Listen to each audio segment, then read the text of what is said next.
Silicon city ಬೆಂಗಳೂರಲ್ಲಿ ಹುಸಿ bomb ಕರೆ ಮಾಡ್ತಾ ಇದ್ದಂತಹ ಲೇಡಿ ಕಿಂಗ್ ಪಿನ್ ಅಂದರ್ ಆಗಿದ್ದಾಳೆ. ಶಾಲೆ ಕಾಲೇಜುಗಳಿಗೆ ಹುಸಿ ಬಾಂಬ್ ಬೆದರಿಕೆ ಹಾಕ್ತಿದ್ದ ಆರೋಪಿತೆಯನ್ನ ಅರೆಸ್ಟ್ ಮಾಡಲಾಗಿದೆ. ಸಾಫ್ಟ್ವೇರ್ ಉದ್ಯೋಗಿ ಈಕೆ ಅಂತ ಗೊತ್ತಾಗಿದೆ. ರೆನೆ ಜೋಶಿಲ್ದಾ ಈಕೆಯ ಹೆಸರು.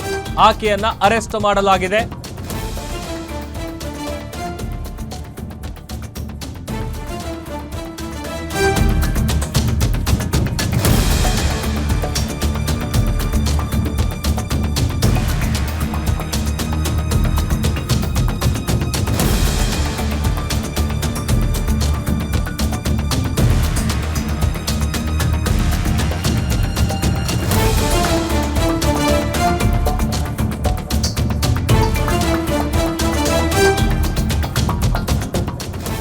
ಕರ್ನಾಟಕ ರಾಜಧಾನಿ ಬೆಂಗಳೂರಿನ ಹಲವು ಶಾಲೆಗಳಿಗೆ ಇಮೇಲ್ ಮೂಲಕ ಬಾಂಬ್ ಬೆದರಿಕೆ ಸಂದೇಶ ಕಳಿಸ್ತಾ ಇದ್ದ ಪ್ರಕರಣದಲ್ಲಿ ಗುಜರಾತ್ ಮೂಲದ ಮಹಿಳಾ ಸಾಫ್ಟ್ವೇರ್ ಇಂಜಿನಿಯರ್ ರೆನೆ ಜೋಶಿಲ್ದಾ ಎಂಬಾಕೆಯನ್ನ ಅರೆಸ್ಟ್ ಮಾಡಲಾಗಿದೆ.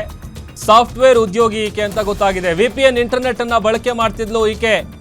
ಗುಜರಾತ್ನ ಅಹಮದಾಬಾದ್ ಕೇಂದ್ರ ಕಾರಾಗೃಹದಲ್ಲಿದ್ದಾಳೆ. ಕಾರಾಗೃಹದಲ್ಲಿ ಇದ್ಕೊಂಡೇ ಬಾಂಬ್ ಬೆದರಿಕೆಯನ್ನ ಹಾಕ್ತಾ ಇದ್ಲು ಈ ಕಿಲೇಡಿ.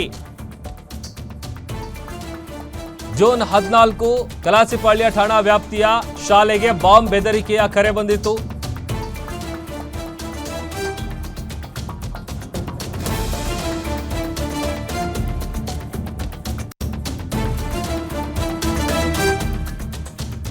ಬೆಂಗಳೂರಿನ ಪಬ್ಲಿಕ್ ಶಾಲೆಗೆ ಬಾಂಬ್ ಬೆದರಿಕೆ ಮೇಲ್ ಅನ್ನ ಶೇರ್ ಮಾಡಿದ್ಲು ಈಕೆ. ಅದರ ಜೊತೆಗೆ ಏರ್ ಇಂಡಿಯಾ ವಿಮಾನ ದುರಂತ ಇದೆಯಲ್ಲ, ಅದನ್ನ ಉದಾಹರಣೆ ಕೊಟ್ಟು ಈಕೆ ಧಮಕಿ ಹಾಕ್ತಾ ಇದ್ಲು. ವಿಮಾನ ದುರಂತದಲ್ಲಿ ಮಾಜಿ ಸಿಎಂ ರೂಪಾನಿ ಸಾವಿನ ಉಲ್ಲೇಖ ಮಾಡಿದ್ಲು. ರೋಬೋಟಿಕ್ ಇಂಜಿನಿಯರ್ ಆಗಿದ್ದಾಳೆ ಈಕೆ. 11 ರಾಜ್ಯಗಳಲ್ಲಿ ಹುಸಿ ಬಾಂಬ್ ಬೆದರಿಕೆ ಸಂದೇಶವನ್ನ ಕಳಿಸ್ತಾ ಇದ್ಲು. ತನ್ನ ಪ್ರಿಯಕರ ಬೇರೆ ಮದುವೆಯಾಗಿದ್ದಕ್ಕೆ ಆಕೆ ಈ ತರದ ಕೃತ್ಯಕ್ಕೆ ಕೈ ಹಾಕಿದ್ಲು. ಗೆಳೆಯನ ಹೆಸರಲ್ಲಿ ಹುಸಿ ಬಾಂಬ್ ಮೇಲ್ಗಳನ್ನ ಕಳಿಸ್ತಾ ಇದ್ಲು. ಈ ಬಗ್ಗೆ ಮತ್ತಷ್ಟು ಡೀಟೇಲ್ಸ್ ಅನ್ನ ಕೊಡ್ತಾರೆ ನಮ್ಮ crime bureau head SK. Manjunath ದೂರವಾಣಿ ಸಂಪರ್ಕದಲ್ಲಿ ಜಾಯ್ನ್ ಆಗಿದ್ದಾರೆ. ಮಂಜುನಾಥ್, ಹುಸಿ ಬಾಂಬ್ ಕರೆ ಮಾಡ್ತಾ ಇದ್ದಂತಹ ಲೇಡಿ ಕಿಂಗ್ ಪಿನ್ ಅನ್ನ ಅರೆಸ್ಟ್ ಮಾಡಲಾಗಿದೆ. ಜೊತೆಗೆ ಬಹಳಷ್ಟು ವಾಟ್ಸ್ಆಪ್ ಅಕೌಂಟ್ಗಳನ್ನ ಈಕೆ ಮೇಂಟೈನ್ ಮಾಡ್ತಾ ಇದ್ಲು. ಆಮೇಲೆ ಏನೋ ಯಾರನ್ನೋ ಲವ್ ಮಾಡ್ತಾ ಇದ್ಲು. ಆ ಯುವಕ ಬೇರೆ ಹುಡುಗಿ ಜೊತೆ ಮದುವೆ ಆಗಿದ್ದಕ್ಕೇನೆ ಈ ತರದ ಕೆಲಸಕ್ಕೆ ಈಕೆ ಕೈ ಹಾಕಿದ್ಲು ಅಂತ ಏನ್ ಡೀಟೇಲ್ಸ್ ಗೊತ್ತಾಗಿದೆ? ಪ್ರಭು, ಏನು ಬೆಂಗಳೂರಿನ ಕಲಾಸಿಪಾಳ್ಯ ಪೊಲೀಸ್ ಠಾಣೆ ಹತ್ರ ಬರ್ತಕ್ಕಂತ ಒಂದು ಖಾಸಗಿ ಶಾಲೆಗೆ ಬಾಂಬ್ ಬೆದರಿಕೆ ಕರೆಯನ್ನ ಮಾಡಿದ್ದು. ಜೊತೆಗೆ ಈ ಹಿಂದೆ ಸುಮಾರು 6 ಖಾಸಗಿ ಶಾಲೆಗಳ ಬೆದರಿಕೆ ಆಗಿದ್ದಂತ ಹಿನ್ನೆಲೆಯಲ್ಲಿ ಒಂದು ಪ್ರಕರಣವನ್ನು ತನಿಖೆಗೈಗೊಂಡಂತ ನಾರ್ತ್ ಅಂದ್ರೆ ಬೆಂಗಳೂರು ಉತ್ತರ ವಿಭಾಗ ಸೆಲ್ ಪೊಲೀಸರು ಈಕೆಯನ್ನ ಬಂಧಿಸಿದ್ದಾರೆ. ಇದಕ್ಕೂ ಮುಂಚಿತವಾಗಿ ಏನು ಈಕೆ ವಿರುದ್ಧ ಬೇರೆ ಬೇರೆ ರಾಜ್ಯಗಳಲ್ಲಿ ದಾಖಲಾಗಿದ್ದಂತ ಪ್ರಕರಣಗಳಲ್ಲಿ ಗುಜರಾತ್ ಪೊಲೀಸರು ಈಕೆಯನ್ನ ಬಂಧಿಸಿ ಅಲ್ಲಿನ ಅಲಹಾಬಾದ್ ಜೈಲಿನಲ್ಲಿ ಇಟ್ಟಿದ್ರು. ಅಲ್ಲಿದ್ದುಕೊಂಡೇ ಬೇರೆಯವರ ಮುಖಾಂತರ ತನ್ನ ಪ್ರಿಯಕರನಿಗಿನ ಮೇಲೆ ಇಂತಹ ಆರೋಪಗಳು ಬರಬೇಕು ಅನ್ನೋ ಒಂದು ಉದ್ದೇಶದಿಂದ ವಿಪಿಎನ್ ತಂತ್ರಜ್ಞಾನವನ್ನ ಬಳಸಿಕೊಂಡು ಈಕೆ ಈ ಒಂದು ಬಾಂಬ್ ಹುಸಿ ಕರೆ ಬಾಂಬ್ಗಳನ್ನ ಮಾಡ್ತಾ ಇದ್ದಂತ ಪ್ರಕರಣ ಬೆಳಕಿಗೆ ಬಂದಿದೆ. ಇನ್ನು ಸಂಬಂಧಪಟ್ಟಂತೆ ಈಗಾಗಲೇ ಏನು ಬಾಡಿ ವಾರೆಂಟ್ ಮೇಲೆ ಏನು ವಶಕ್ಕೆ ಪಡೆದಿರ್ತಕ್ಕಂಥ ಬೆಂಗಳೂರು ಪೊಲೀಸರು ಈಕೆಯನ್ನು ವಿಚಾರಣೆಗೆ ಒಳಪಡಿಸ್ತಾ ಇದ್ದಾರೆ.